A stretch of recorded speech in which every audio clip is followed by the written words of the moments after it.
আজকে আমি তোমাদের জন্য একটি নতুন রেসিপি নিয়ে চলে এসেছি। এই রেসিপিটি হলো চিকেনের রেসিপি।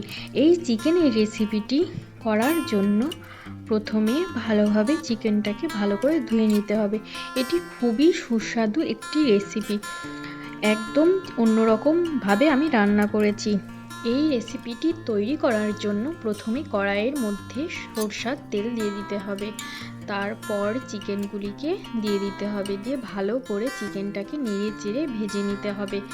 গ্যাসের ফ্লেমটা একদমই আস্তে থাকবে, তাহলে চিকেনটা ভাজার মধ্যে দিয়েই হালকা সিদ্ধ হয়ে যাবে। 10 মিনিট ধরে চিকেনটাকে ভেজে নিতে হবে।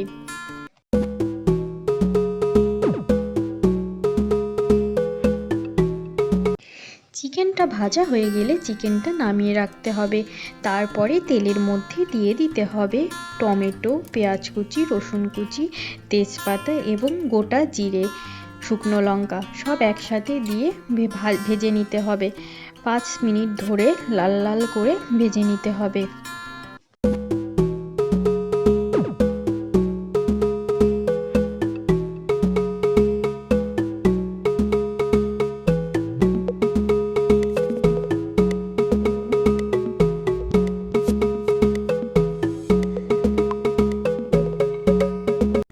দেখুন, আমি ঠিক এরকমভাবে সব মশলাগুলিকে ভেজে নিয়েছি। এরপরে আমি মিক্সচারে দিয়ে মিক্সি করে নিয়েছি। তারপরে তেলের মধ্যে এই মিক্সচারটা দিয়ে দিতে হবে।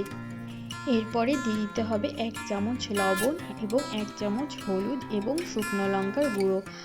আমি এই মশলাগুলি দিয়ে ভালো করে এই মশলাটাকে কষিয়ে নেব। যত মশলাটা ভালো করে কষাবেন রান্নাটা তত সুন্দর হবে। মশলাটা না কষালে রান্নাটা অত ভালো টেস্ট আসবে না। এবার মশলাটার মধ্যে আমি ভেজে উঠিয়ে রাখা চিকেনগুলো দিয়ে দিলাম।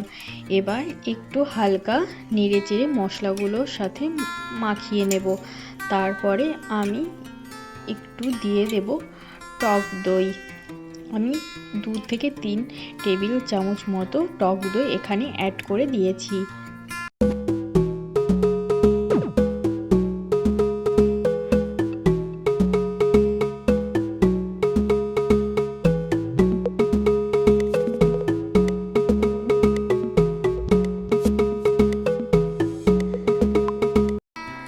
আমি 20 মিনিটের মতো চিকেনটা ঢেকে রেখে দিয়েছিলাম সিদ্ধ হওয়ার জন্য।